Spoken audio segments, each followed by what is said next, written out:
fact, everything that we've put out has been very, very clear. Even in the emergency order, it's been very, very clear if you read it that we recognize that the local school districts are in charge, and what we did was work with them. We worked with the superintendents. We worked with their chief financial officers, and they came to us in the summer and said, we're in a real predicament.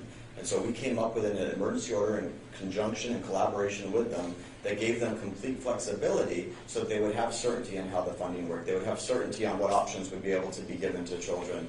They had flexibility for charters and private schools. And so we've given them that flexibility, and they can absolutely make whatever decision they want. That is, they have that opportunity. Let's have another question, please. If they don't open the school, Jeff, go ahead. Thank you, Melissa. Go ahead. You're okay. I just want to know what happens if Hillsborough doesn't listen to what you said. Yeah, what would happen if they don't open? Well, You're saying you're giving flexibility, but at the same time they're saying they need to open. So what would happen if they follow the school board and they don't open? And why the superintendent is not here?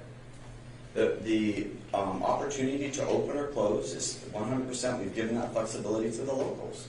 And that was what the emergency order did at their request. They're asking us to say, hey, what do we do if we need to come up with an innovative model?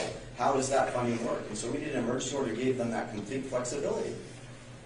So they can open. Then it would be fine for them not to open for 4 weeks on your line. It's at their discretion.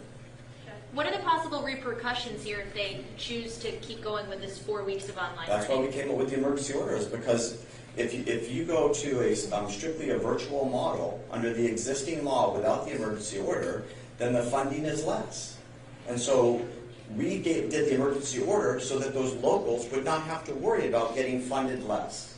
It was to give them the true flexibility to be able to serve every single person here in this room. Some want to go back to in-person school. Some teachers want to come. Most teachers want to come back. Most students want to come back. All of that flexibility, fine. Give them all that flexibility, and we will fully fund you. And we won't even count the October count to give you that much flexibility. It was 100% to give choice and flexibility to the districts. And that is why you have every single district up until this point last week with Hillsborough. Hillsborough themselves, 2 weeks ago, was in complete agreement.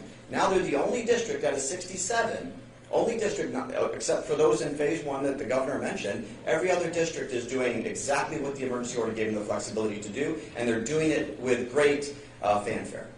But I think that the people in Hillsborough are saying that the numbers here are reflective of the ones in Broward and other places in South Florida, that it's just as bad here, and that they want to listen to their... That's also not true. I mean, let's just be honest. I mean, that's not true. They're asking their health department director, and we've heard that health department directors have been silenced by your administration. So let's just be clear. I mean, the facts are the facts.